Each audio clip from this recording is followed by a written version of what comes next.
Okay, well, it looks like we're about time to get started, and we'll talk about 17 things you should know about databases in general and MySQL in particular. First, let me ask you, which of you here are more of on the developer side? Okay. And which of you are more on the operation side? Okay, can we get please all developers to move here, and then all ops people to move to this side? Because I will like make you fight with each other. I mean, I'm just joking, of course. But anyway, in this presentation, we are going to have a lot more fun at developers' expense than at the expense of operational people. So now, when you are ops people, now, are you guys more just database focused? Right? Or which of you are more like generalists? You know, sysadmin, SREs, right? Whatever other fancy or not so fancy title you may have. Any generalists? Oh, well, that's interesting, right? In this, that probably reflects that, and you know, Oracle show. Typically, I have majority of ops people those days have to deal with, you know, databases and all kind of other stuff. Let's see on this one. What kind of programming languages do folks use? You know, just let's get some names. Just shout it. Java, okay. Java, okay. Anything else but Java? PHP, okay. Something interesting. Give me something interesting. Python? That's not interesting. Anybody has like Node, okay. Anyway, something exotic, something you're very proud of, right? I'm using Haskell, right? Or Rust. Or anything else, no? Any .NETers? Okay, some. You know, how do you feel being .NETer at Oracle Open World? Okay. I see, yeah, that's a special feeling. Well, one thing I think what we see a lot in our work is what there can be some tension going on when it comes to databases between people who are focused on development and operations, right? And many organizations over the last 5 years or more have been deploying the DevOps approach, right? Anybody doing that DevOps thing? No? Okay, there's some, right? Which supposed to resolve that kind of tension, but we still see that doesn't quite often happen, especially because their databases are kind of their own special snowflake, right? When you speak about DevOps, a lot of us saying, hey, we want continuous deployments, deploy fast, right? And you know what? If you want to add the index on 5 terabyte database, you kind of don't want to do it like 17 times a day, right? That takes time inevitably, right? Because of a database scale, right? Now, especially that is, of course, a problem with the larger organization. What I think is very interesting what we see often in the larger organization is even on the ops team there can be different conflicts, right? You would say, hey, the database operations say, hey, we want to have this system with fast storage, right, and wherever, and we can say, well, the only thing we can give you is that VM, which is going to have a storage which is powered up by the sun, which is half a universe away, right? And you just have to deal with that, right? Because that is how we run all the environments here in the enterprise. Now, in the end, I think a lot of that comes to a different view, right, in a database world. If you look at from devs, I see a lot of them take the databases saying, well, why is this database a stupid problem, right? I just give it a query, and why does it take 5 minutes to return results, right? It's not a bad query, right? It's just 5 pages long, right? Why does it take so long, right? And they just want database to work fast, right? And in many cases, without learning how the databases work, right? I remember coming to organization here in San Francisco Bay Area, and that was like maybe a decade ago, and they tell me, hey, you know, guys, we figured out how to make MySQL work fast and scale, and our developers are super happy. And we have just 3 rules. And I say, oh, that's wonderful. Tell me, what are those 3 magic rules? And guess what those are? No joins, no joins, no joins. That, of course, kills all the power, right, of your relational database, but that is what they use to deal with the database instead of actually learning how the database operates, right?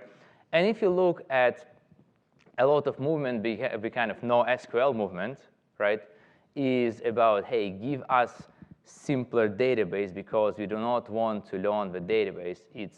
They don't want to learn SQL, relational algebra. It is just too hard, right?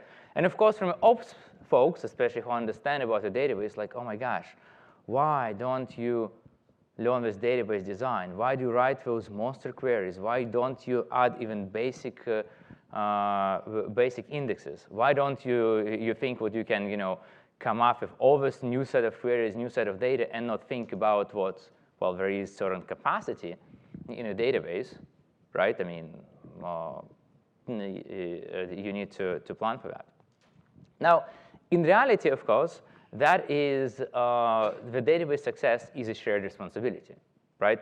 I think that is the main thing I want you to hear from this talk is, well, you know what, if you have that really infighting between devs and ops, that is not going to help. There is no way for one side to win here, right? If organizational success is at goal, you need to make sure you work together to adapt, you know, sensible practices, and obviously each side needs to understand the other side problems and recommendations.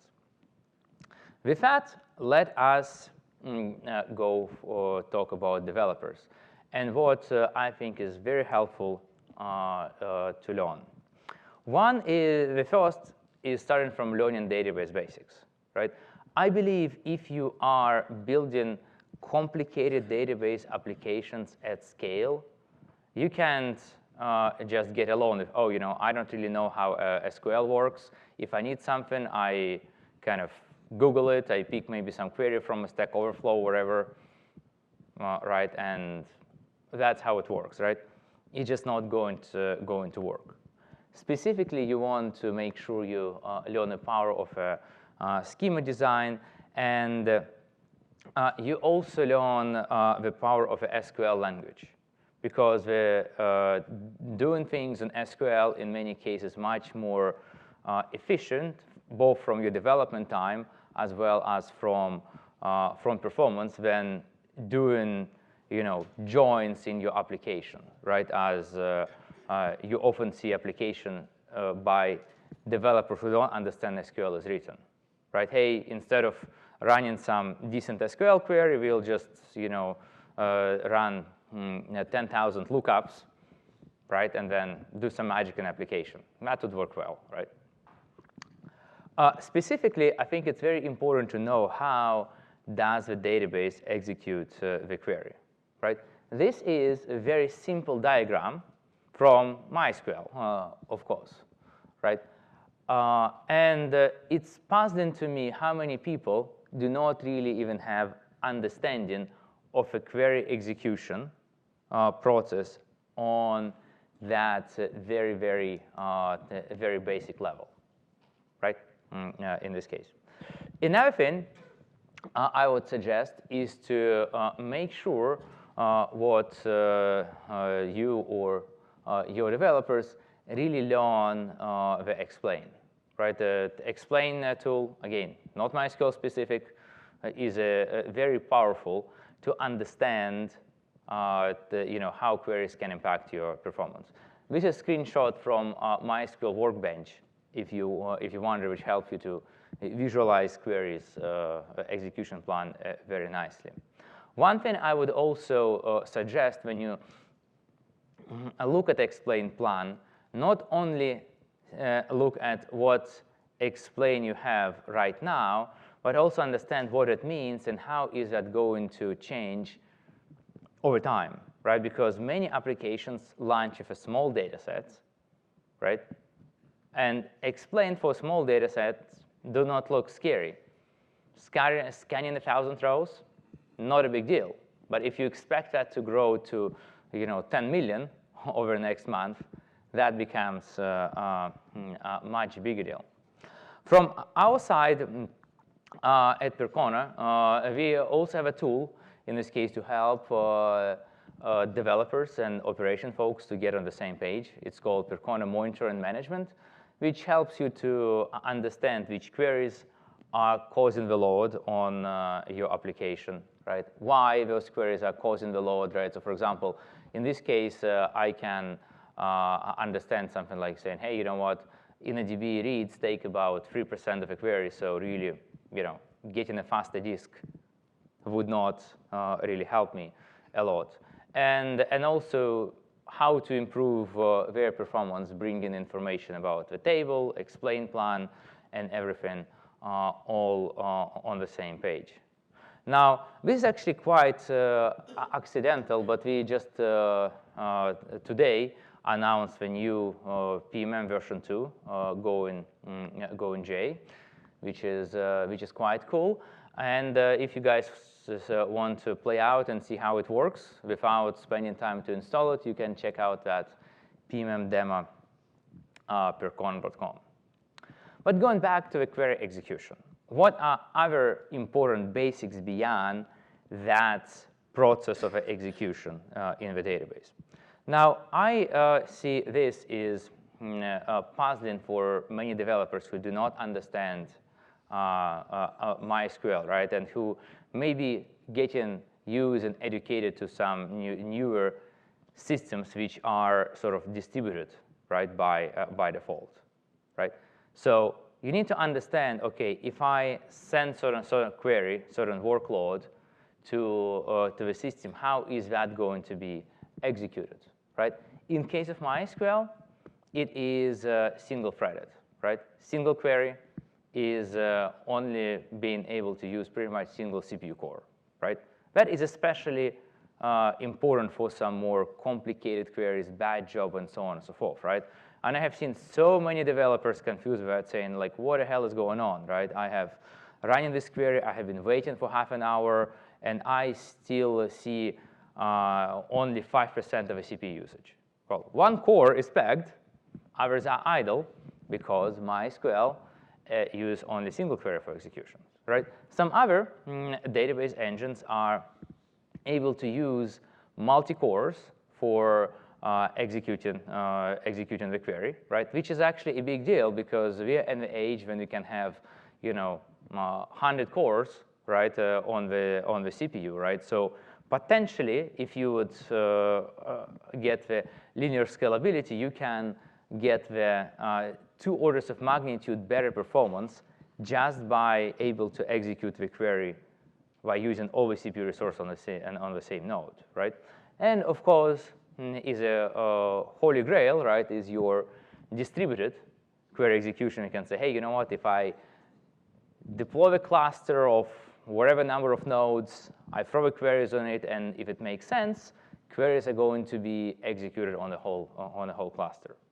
Okay, right? In MySQL, it's single-threaded. I'm hopefully we're going to get to a single node. Well, oh, and by the way, if you want to do distributed, there are 2 choices which exist in MySQL right now, right? NDB cluster, that is solution which does distributed query execution. It has a lot of other quirks, right? So it's not a magic bullet, but it exists. And also VTES, right? VTES can execute some complicated queries, right, on with distributed queries execution. Indexes. There are a couple of things you need to know about the indexes. First of all, is indexes are must, right? I mean, from the indexes is something which I design in databases for performance, right? I mean, if you go ahead and if you drop all your indexes, right, which are not unique or primary key, right, your database will still work, right? And all your queries will complete. Sometimes just may not complete in your lifetime anymore, right? So For performance, optimal indexes are very important, right? And that is, you need to learn how to create them. But at the same time, you need to know what the indexes are expensive. On a table, which is significantly indexed with a few indexes, majority of the cost of updates may be actually maintaining those indexes, right? And not the modifying data.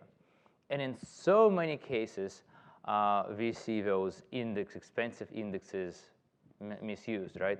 One mistake we see developers often doing is they go and read something like, oh, you know what? We want to make sure what the columns you do lookups on are going to be well indexed, are going to be indexed. What happened then?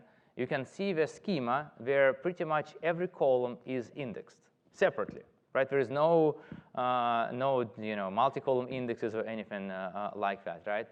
But all the columns, because we have some of them right in random queries, are indexed, and that is a pretty typical illustration of somebody who designed that schema had a very cursory understanding of how indexes work and how to design them. Now, when it comes to capacity planning, I think this is what is important. Is what really, in reality, no database can handle unlimited scale, right? Even if you go and talk to some cloud providers, which can tell, yeah, something like Google Spanner or DynamoDB, bring it on, right? It can happen wherever it is. Well, what we're actually telling to you is what our capacity limits are probably higher than the workload you expect to throw, right? I mean, that's just what that means. Another thing what you have to understand is what the scalability is of the systems is going to be very application dependent, right? Especially when we speak about the distributed system, right? I mean, you can go and do this kind of experiment, right? Pick one of those kind of massively fantastic parallel distributed system, right? Again, DynamoDB, Spanner, Cosmos DB, whatever else, right? And come and ask him, hey guys, can you handle 1 million updates a second? And you can say, yeah, not a problem at all. And then you just add one important detail of a single row, right? And you can say, oops, that is going to be a problem, right? Because serializing 1 million transactions a second over network is kind of problematic, right? In reality, of course, most of your applications are not going to be the perfectly parallelizable one, which we often show you in benchmarks, or this kind of a very nasty applications when you're just doing update of a one single row, which is very hotspot heavy. You are going to be somewhere in between, right? And that is why, especially for complicated distributed systems, you want to do your own tests and not just trust marketing benchmarks out there. Another thing I think what is dangerous, especially in the age of a cloud, what a lot of things can be done by a brute force. In a lot of cases, we can just say, hey, we deploy more instances, we deploy larger instances, and we can get that decent response time we're after. But that may be done on a huge expense, right? And that's not done efficiently enough, right? And what we often see because of that, developers really tend to delay performance optimization before, right, compared to the old age. When if you bought the server, right, for example, it only has this capacity, and if you want to order another one, it will take you 3 months. So you know what? If you need your application to go faster, you just have to go and optimize your application, right? Now, in the cloud, you typically can go to hugely sized and very expensive instances, which can be easier. If you look at scaling, you can see 2 approaches, right, to scaling which exist. Vertical scaling and horizontal scaling, which doesn't have to be actually applied completely separately, right? Many companies, like for example, Facebook talks a lot of MySQL, right? They are, of course, massively scaled horizontally, but at the same time, they are vertically scaling as well. When we are talking about we are implementing MyRocks, right, the RocksDB storage engine, the point is so we can get more from a single server, right? Also, they, of course, have substantially advanced in the power of their systems, right, they use for the years. Right? Now, I think if you look at that, their vertical scaling is often kind of has a bad vibe, right, in terms of, oh, you know what? You cannot build a Facebook by scaling vertically. But I would say for majority the enterprise applications, right, majority by the number, right, and I want to connect that, right? Actually, their capacity of a modern hardware will be well enough, right? That's why we have virtualization and everything, because we're kind of chopping single big-ass server, right, in many smaller containers, so we can squeeze more applications into it. So another thing which is important in this case is to think is that scalable may not always mean efficient, right? And actually, a lot of systems which are designed scalable, they can sort of get away with less efficiency, right? I mean, if you look at some numbers which are reported in terms of performance for Hadoop, Cassandra, right, would be example of things where, oh, yes, you can grow that to a very large cluster, but it may take you, quite a few nodes before you get performance what you can get from a single MySQL, the MySQL example. So here is example for TiDB, actually, about the scalability. In this case, we are looking at a single node, right? So it's not even larger cluster, right, which can scale even higher. And you can see is what because it's able to use multiple CPU cores, it scales well, right? I mean, it gets a substantially lower query times, right, for the queries reported here. But if you look at how efficient that is, right? And what we're doing here, we are taking the sysbench, the benchmark, right, in which we can saturate the system, right, from multiple cores, where MySQL approach is very good, right? And we can see what it's not as efficient in this case, because to achieve that kind of scalability, distributed system, it has a lot more overhead handling those kind of simple systems. The next thing to mention is throughput and latency, right? And let me ask you like this basic question, right? If you can say, hey, this system, it actually can handle 100,000, right, of its given queries a second, would you consider that as a fast system, right? Well, OK. Many people would say yes, right? I mean, I see you guys are not talking to me. Not talk to me, talk to me.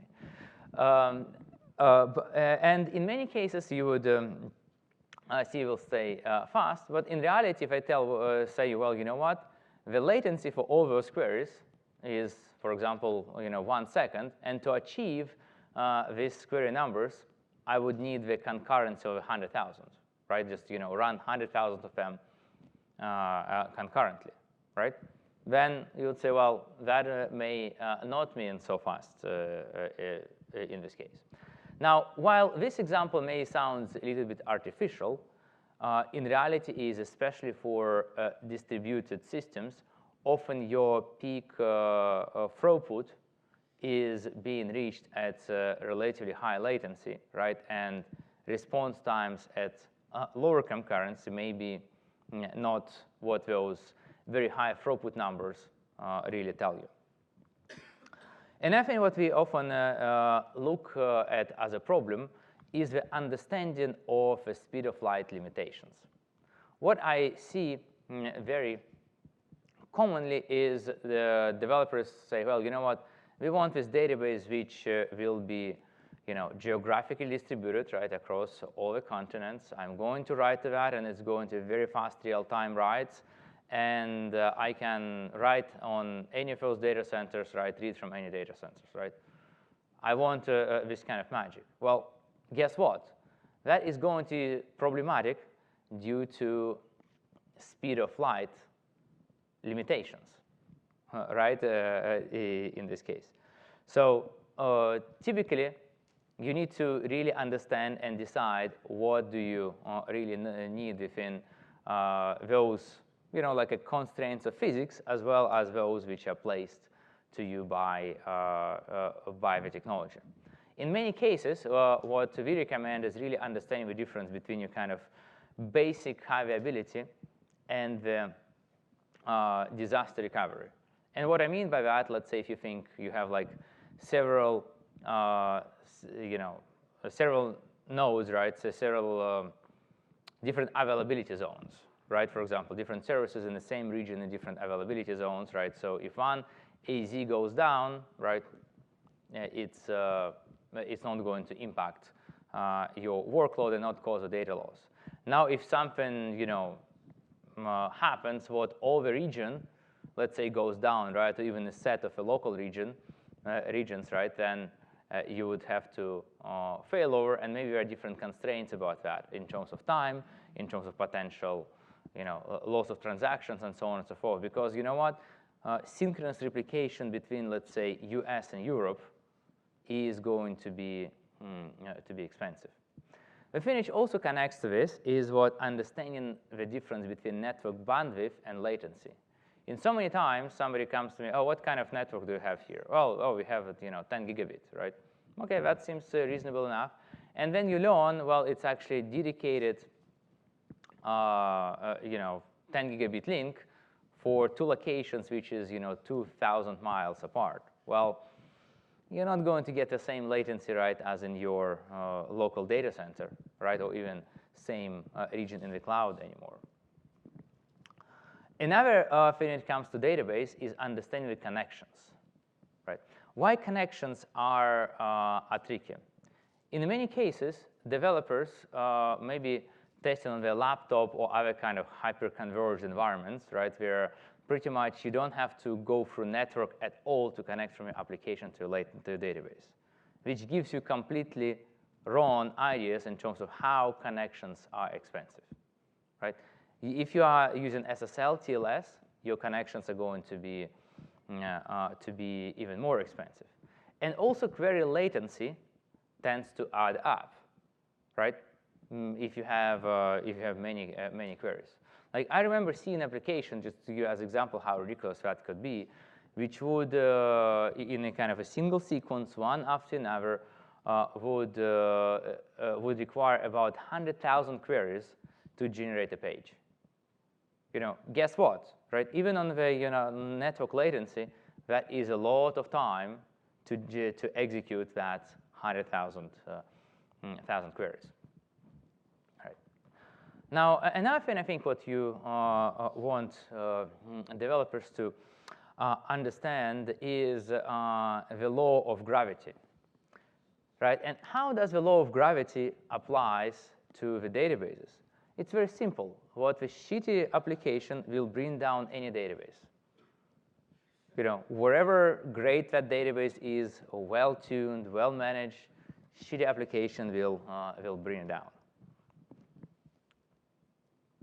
So let's now talk about the scale a little bit, which is also important. Now, one thing which you often see as a problem is developing and testing the toy database, right? I remember there was a customer coming to us and say, oh, guys, you know what? We have built this fantastic application. We're launching. We have a lot of money lined up for advertising. We'll grow very, very fast, right? And I would ask him, OK, did you guys test it? No, we didn't, but we have this fantastic team somewhere. We know we get it covered. Well, we suggested them to create a test database. We did, right? And then the front page of the application will load 6 hours. Well, we have to tell them, guess what, guys? You're probably not looking to launch your application, right, in the next week, right? And unfortunately, in that case, it was not just a case of a couple of missing indexes. That was, completely wrongly architected application, which we had to help them to redo, right? And as you probably well know, right, the further we go in application development cycle, then correcting the mistakes becomes more expensive, right? And what would cost them, I don't know, let's say few thousand of dollars, right, early on in development process, right, it cost them hundreds of thousands of dollars to correct. Now, 6 months later, not even keeping in mind, right, the cost of delays for product launch. Another thing which is important to know in this case is what your queries don't scale linearly, and also what some of your slowest queries may be slow, right, because they're already kind of not super efficient. They require a lot of works, right, and they, through that, may slow down the most rapidly, right? They may have, complexity kind of O square, right, or something, something like that, right? So that is why testing with a large database is important. Related to that, right, and what defines the large database or small database is memory or disk, right?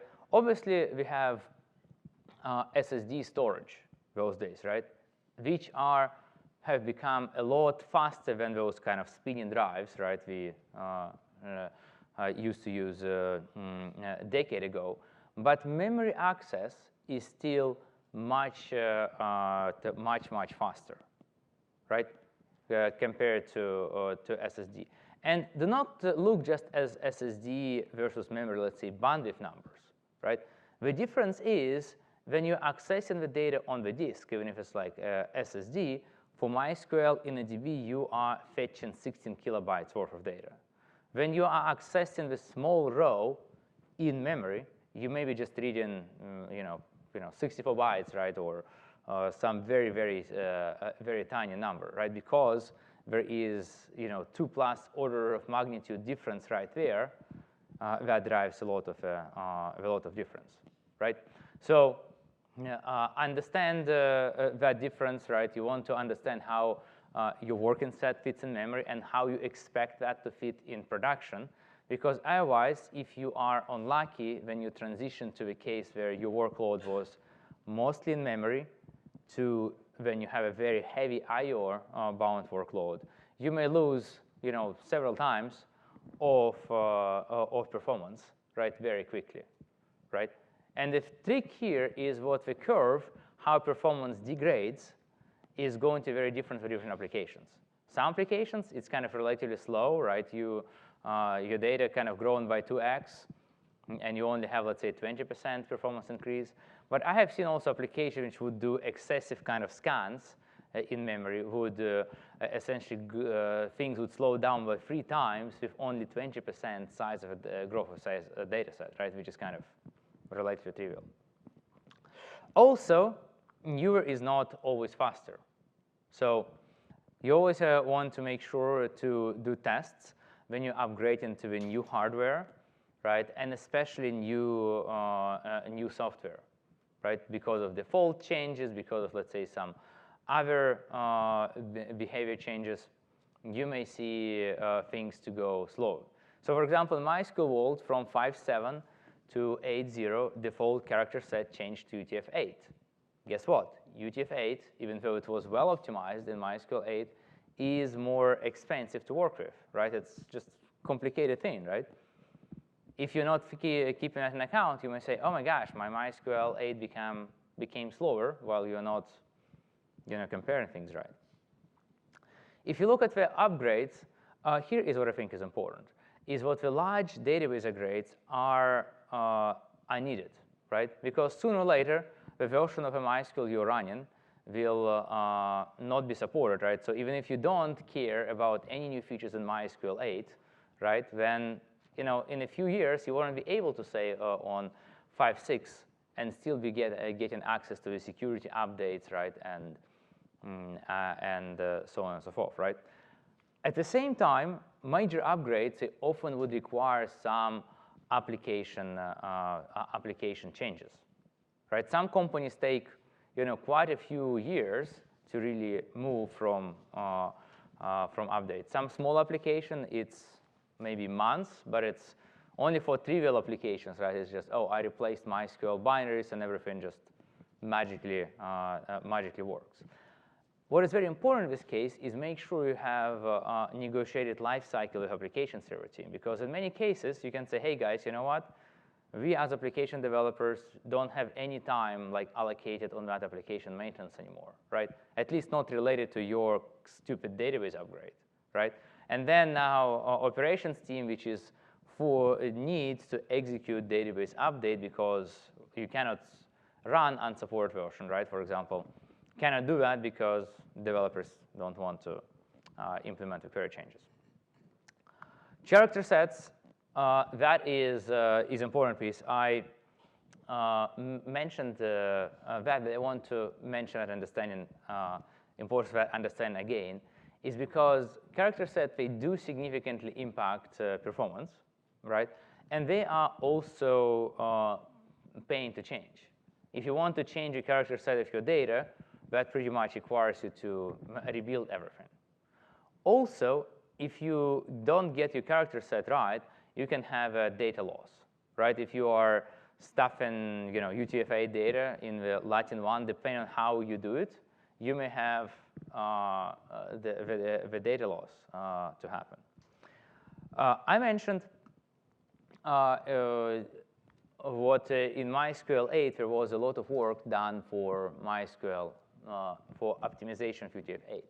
And this graph shows us the difference between Latin 1, right, and UTF-8 in 5.7. And you can see quite a bit of difference. Now, if you look at MySQL 8, you can see there is also impact. But the impact, in this case, is substantially less, right? That's what I meant by what character set UTF-8 was very heavily optimized in MySQL 8. Another thing to consider. You're not comparing the same UTF-8 character set, though, right? Yes, yeah. Well, the thing is because this is the new UTF-8, which was added in MySQL 8, right? So, but what I'm using in this case, I'm using recommended UTF-8 for MySQL 5.7 versus MySQL 8. So have the same optimizations been done for the other UTF-8 flavors? So in this case, I'm not sure some of them apply to any UTF-8 flavors, right? At the same time, documentation recommends you to use that specific UTF-8 version, right? I mean, we didn't do extensive format of different UTF-8 versions. Next thing is our operations overhead, right? Which is important to understand that operations take time, money. It's going to be cost and overhead in your environment, right? Wherever you are doing kind of backups, it costs. Wherever you want to do some database maintenance, or where it's optimized table, or do some large-scale schema changes, all that needs to be factored in terms of timing and development lifecycle, as well as capacity planning. We have seen so many cases when folks like to write the environment so close to the edge, then if you say, oh, I'm trying to build the index, even if it's like online index build, it causes the database system to tip over, right? Not a good thing. Now, let's also talk about the distributed system, which is, of course, absolutely kind of a holy grail right now. One thing about the distributed system is they are a lot more complicated, right? I mean, they just are. Obviously, there is a lot of work going on in trying to hide that complexity from you, right? And in many cases, you will be lucky not to be exposed to that complexity. But if you really want to understand what is going on, really distributed systems are much harder, right? They have, of course, much better high availability, but they also have much more complicated failure scenarios, right? I mean, even something as basic as your MySQL replication, right? Think about that. It's not just, oh, my MySQL is kind of either up or down, right? You may say, well, my slave is kind of working, but it's way too behind, right, because of whatever reason. So I can't really use it to get the real current data, right? That is a kind of failure scenario, right, potentially, which you need to understand and hopefully test what your application is going to do in this case, right? Or another case you have seen in many cases, if you look at something like group replication, right? You will have failover happen, right? In this case, when you may be getting some errors in this case, which application may not handle appropriately, right? In this case. Another piece is the risk of automation. Now, if you look at the automation, I think it's obvious it is quite a requirement those days, right? I think the days when you say, well, you know what, I, as a DBA, just manage kind of one database, everything I can just do manually, over, right? Many have to manage many databases, right? They're often like kind of very large environments, right? I mean, I think here I heard from Dropbox at that time, they say, hey, you know what, we have 10,000 MySQL instances in the 5 DBAs, right? So if you look at ratio, right, that's kind of 2,000 indexes per one person. Of course, a lot of automation would be required. But now, at the same time, with automation, that means what the mistakes in that automation can really destroy things at scale, right? I mean, you would, some of you may heard there was this interesting Salesforce issue, right? And it was down, I think, for a day or something because somebody, right, ran a wrong script which kind of screwed up privileges, right? And because it was done at massive scale, it required a lot of time and effort to recover. Why do I mention that?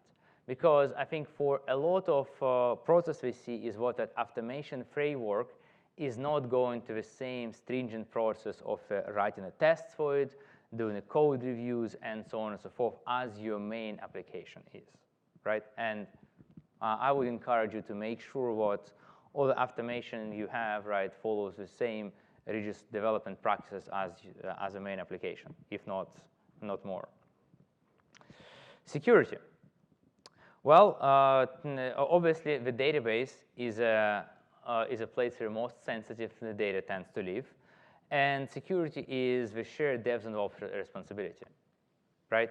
That is also very important, right? I mean, if you have developers which have application which is riddled with holes, there is nothing operations team can really do to prevent the data leaks, really. Yes, there are some tools, right, which can help you to maybe spot illegitimate data accesses and so on and so forth, right? But not completely prevent that. So you really need to. That is another topic where devs and ops needs to work very closely together. So I also have a slide to ask you what else you would like to add. And if somebody wants to voice, and you can so and say, Peter, I don't believe how could you forget this important thing? Anybody? So yes. How would you recommend to analyze the value of indexes? How would you recommend to analyze the value of indexes? Well, that is a good question. What I would recommend is obviously, hopefully in test environment, right, you can look at your whole workload, right, what you have, with index and without index. What you're likely to see is what some queries are going to become faster, right? Some queries, because, for example, writes, may become slightly slower because of that index. Looking at the whole queries that allow you to characterize that, right? Not just looking at the query, only query which that index helps to. And then you can take a decision and say, hey, you know what? I optimize this query, which I run once a month by 3 times, but I slow down my inserts, which I kind of do constantly by 10%. Is it worth it for you? Maybe yes, maybe no, right? That's depends. Is there a tool, for example, that would look at my logs and then, for 24 hours, for example, and then make a decision, tell me, which index are useless, which new index I should create, those kind of things? Well, I mean, there are such tools, right? I do not really know the good tools which do that for MySQL, especially in the kind of open source framework, right? I have seen the tools like that for Postgres, for example, but not for MySQL yet. But that is surely very important. Dave, do you want to add? Well, you can look in sysschema to see which queries are running without indexes, which queries have that, which indexes haven't been used. That's right. Because after a reboot, they may not be updated until you Yeah. get there. But you're not getting with a sys schema, they're saying, hey, you need to add these indexes. There is some of that heuristics built into Enterprise Manager. Mm-hmm. But I'm not an expert on that. You'd have to. OK. Yeah. So. OK. Well, now time is up. Thank you for attending, and I hope that was helpful. If not, you can drop me an email.